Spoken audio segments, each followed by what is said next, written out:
आदेश आदेश। जय माता रा आप सभी को। काफ़ी टाइम से यूट्यूब पे मैं वीडियो नहीं बना रहा हूँ। कुछ कारणवश से किसी कारण की वजह से मैं वीडियो नहीं बना पा रहा हूँ। लेकिन अब जो है वीडियो आएंगी, क्योंकि अब जो है मार्केट में, या ये कह लो इस तंत्र के मार्केट में, अब ये मार्केट ही हो चुका है। इस तंत्र के मार्केट में कई लोग ऐसे आ गए हैं जो भगवती का नाम बदनाम कर रहे हैं, और जिनको इतनी सी भी नॉलेज नहीं है कि भगवती के विधान में क्या होना चाहिए, किन चीज़ों को अवॉइड करना चाहिए, किन चीज़ों को हटाना मतलब यूज़ करना चाहिए।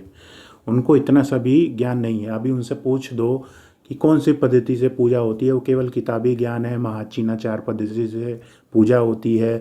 उनसे पूछ दो किसने इनकी खोज की, वो किताबी ज्ञान है। वो उससे मैं बहुत अलग अलग बात करता हूँ। तो उस किताबी ज्ञान से हट के बात करते हैं कि उनको इस चीज़ की नॉलेज नहीं है कि किन चीज़ों को अवॉइड करना चाहिए माता रानी की साधना में, और यही होता हुआ आया है। अब होता क्या है, लोग माता भगवती की साधना करने बैठते हैं, लेकिन अब उनको यही नहीं पता कि इसमें अवॉइड क्या करना है। अब होता क्या है, साधना के प्रॉफिट की जगह उनको होने लगता है नुकसान। अब इसको क्या कहा जाता है इस साधना की मार्केट में, कि ये तो होगा, आपको साधना में सफलता मिलेगी, आपको इस तरह से ये होगा, आपको उस तरह से वो होगा, ये तो शुरुआती फेस है, अभी तो आगे और देखना है, सिद्धि प्राप्त होगी, अभी तो ये इस तरह के अनुभव होंगे। ऐसा कुछ भी नहीं है। मैं आपको पहला और क्लियर बात बता देता हूँ। माँ तारा की साधना अब तक के कलयुग में सबसे सफल साधना है। ठीक है, अगर आप पूर्ण रूप से बहुत अच्छे तरीके से साधना को करते हैं तो सबसे जल्दी सिद्ध होने वाली शक्ति है। आज भी मैं आपको बता रहा हूँ, सबसे जल्दी सिद्ध होने वाली शक्ति है। और कई लोगों ने माँ तारा के 2-3 रूप निकाल रखे हैं। ठीक है, नील सरस्वती, एक जो भी है, इन सब के बारे में बहुत गुप्त ज्ञान है। इनको मैं बाद में अपनी बुक में प्रकाशित करूँगा, इन सब के बारे में बताऊँगा। लेकिन अब आता है मेन मुद्दे पे, जो मेरा वीडियो बनाने का मेन मोटिव है कि महा तारा की साधना करने में क्या अवॉइड करना चाहिए, जो कि बहुत ही गुप्त रहस्य है। और इनको मैं पूरा का पूरा शास्त्र सम्मत बता सकता हूँ, जो शास्त्रों में हमारे पुराणों में लिखा है, देवनागरी लिपि में लिखा हुआ है, मनुस्क्रिप्ट में लिखा हुआ है।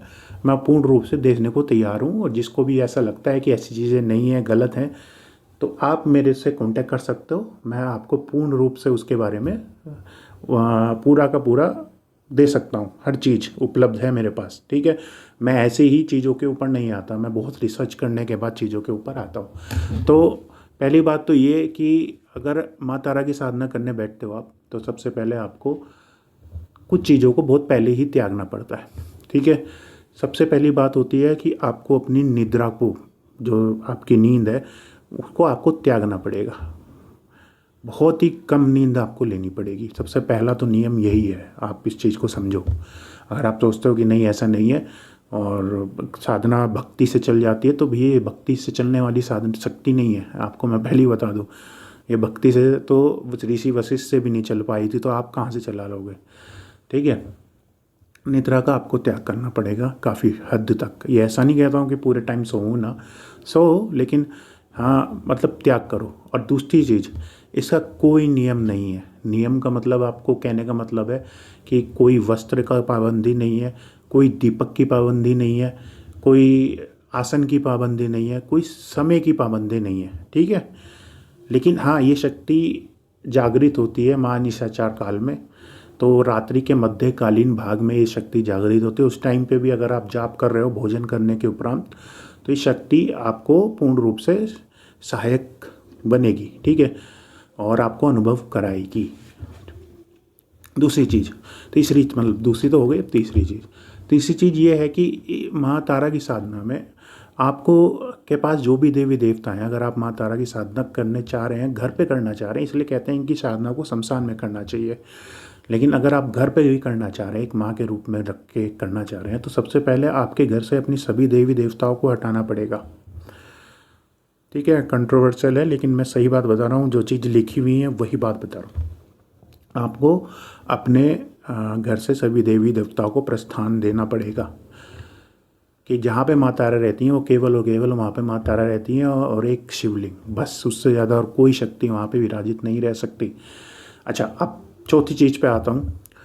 चौथी चीज़ ये है कि माँ तारा की साधना में तुलसी, ठीक है, और हरि नाम, कृष्ण नाम पूर्ण रूप से वर्जित है।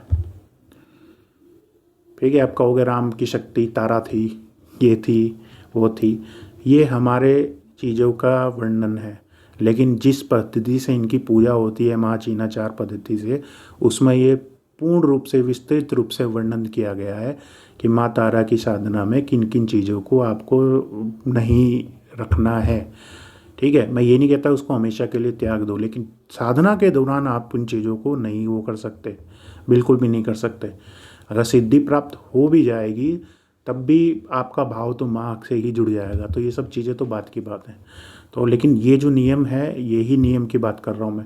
और जो लोग बैठ के आज के टाइम में खाली यूट्यूब पे और इस पे पूजा पाठ करने में लगे हुए हैं, उनको इन चीज़ों के बारे में पता ही नहीं है कि क्या चीज़ें क्या नहीं होती। खाली तांत्रिक विधि पता है कि हाँ ठीक है, तांत्रिक विधि से माँ तारा को सिद्ध करने की विधि, लग गए शमशान में माँ जब कलकत्ता में जाके रामपुर हट में जाके और माँ तारा में वहाँ सबको दिखाने लग गए कि हम कर रहे हैं साधना है, हम आपकी सब चीज़ें करेंगे। तो पहले ये तो बताओ ना कि आपको ज्ञान क्या है, आपकी चीज़ों में ज्ञान क्या है। ठीक है, माँ तारा का मंत्र कभी भी बोल के नहीं किया जा सकता, और ये नियम कहता है, भगवान शिव खुद कहते हैं भगवती से कि माँ तारा का बीज मंत्र या आप कोई भी मंत्र अगर आप बोल के कर रहे हैं तो वो व्यर्थ है। ठीक है, उसको मानसिक स्थिति में ही, मानसिक अंदर ही अंदर उसका जाप करना चाहिए। तो ये कुछ चीज़ें थी जो मुझे आपको बतानी थी, और इसके लिए आदेश